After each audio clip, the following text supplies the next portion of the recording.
My name is Barry Jennings. I'm 52 years old. I've worked for 33 years at one location. Basically, that's it. I'm married, father of four. As I told you guys before, it's very funny. I was on my way to work, and traffic was excellent. I received a call that a small Cessna had hit the World Trade Center. And I was asked to go and man the Office of Emergency Management at the World Trade Center 7 on the 23rd floor. As I arrived there were police all in the lobby. They showed me the way to the elevator. We got up to the 23rd floor. Me and Mr. Hess, who I didn't know was Mr. Hess at the time, we got to the 23rd floor. We couldn't get in. We had to go back down. Then security and police took us to the freight elevators where they took us back up, and we did get in. Upon arriving into the OEM EOC, we noticed that everybody was gone. I saw coffee that was on a desk. Still, the smoke was still coming off the coffee. I saw half-eaten sandwiches. And only me, Mr. Hess, was up there. After I called several individuals, one individual told me that to leave and leave right away. Mr. Hess came running back in and said, "We're the only ones up here. We got to get out of here." He found the stairwell. So we subsequently went to the stairwell and we're going down the stairs. When we reached the sixth floor, the landing that we were standing on gave way. There was an explosion, and the landing gave way. And I was left there hanging. I had to climb back up, and now I had to walk back up to the 8th floor. After getting to the 8th floor, everything was dark. It was dark, and it was very, very hot. Very hot. I asked Mr. Hess to test the phones as I took a fire extinguisher and broke out the windows. Once I broke out the windows, I could see outside below me. I saw police cars on fire, buses on fire. I looked one way, the building was there. I looked the other way, it was gone. I was trapped in there for several hours. I was trapped in there when both buildings came down. The firefighters came. They came to the window, and because I was going to come out on the fire hose. I didn't want to stay there any longer. It was too hot.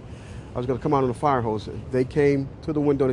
They started yelling, "Do not do that. It won't hold you." And then they ran away. See, I didn't know what was going on. That's when the first tower fell. When they started running, the first tower was coming down. I had no way of knowing that.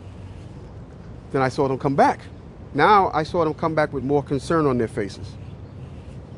And then they ran away again. The second tower fell.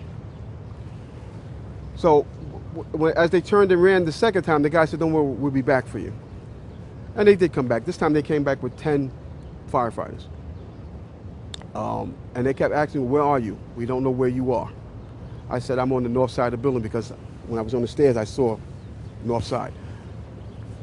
Excuse me. All this time, I'm hearing all type of explosions. All this time, I'm hearing explosions.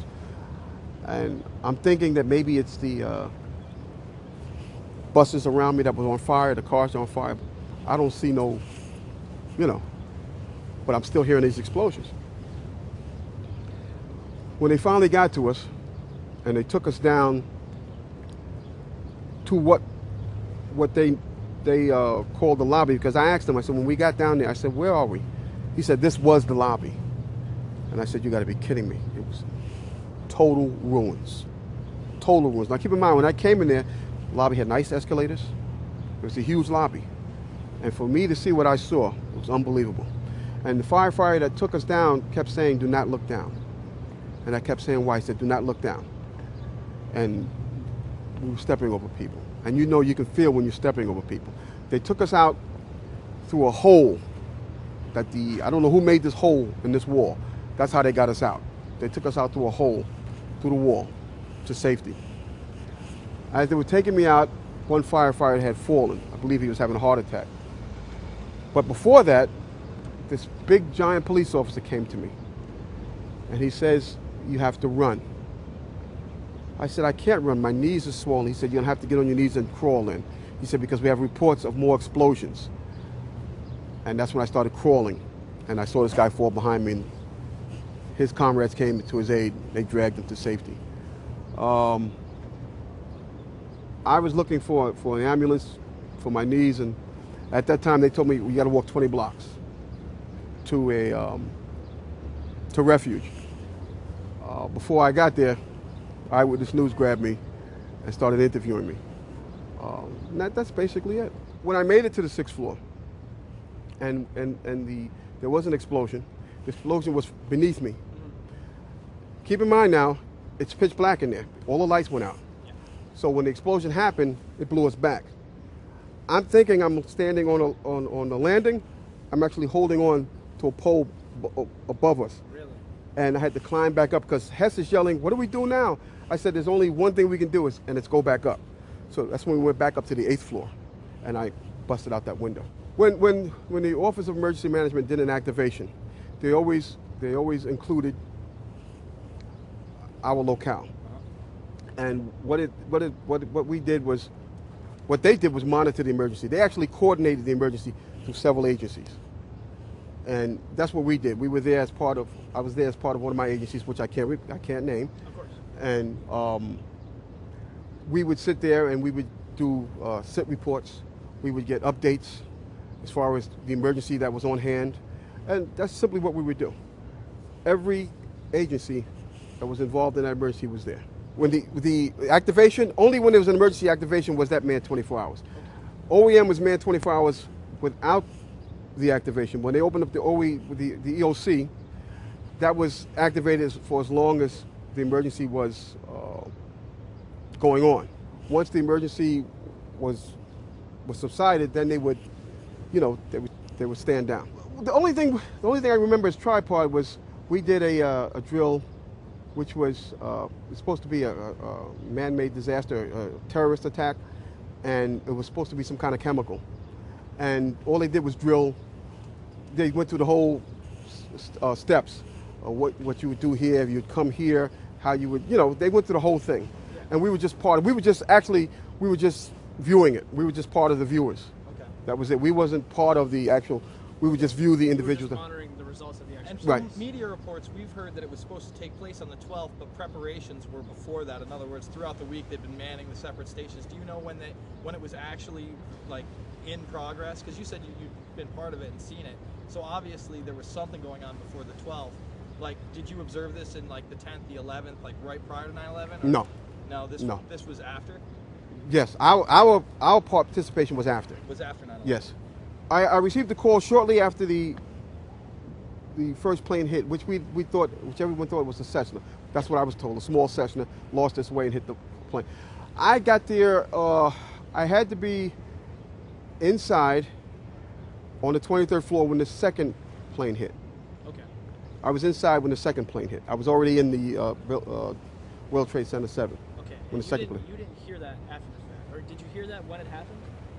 The second plane when it hit? I couldn't tell you because I was inside and I was closed off from everything. Keep in mind now, OEM, that big center, they had big, gigantic TV screens. And at that point, none of them were working.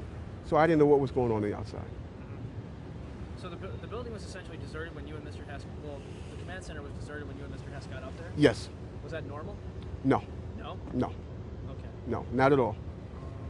The word we got was they had to take the mayor and evacuate. So they said that the mayor was in World Trade Center 7 that day? Yes. He was there earlier in the day Yes. and then evacuated? Yes. Could you say that, because we're not mic'd, can you say that Giuliani was in the building? I didn't actually see him, but that's what I was told. That's why Hess was there. Okay. He was there to meet with Giuliani. Well, I'm just confused about one thing and one thing only. Why World Trade Center 7 went down in the first place. I'm very confused about that. I know what I heard. I heard explosions. The explanation I got was it was the fuel oil tank. I'm an old boiler guy. If it was a fuel oil tank, it would have been one side of the building. When I got to that lobby, the lobby was totally destroyed. It looked like King Kong had came through it and stepped on it. And it was so destroyed that I didn't know where I was.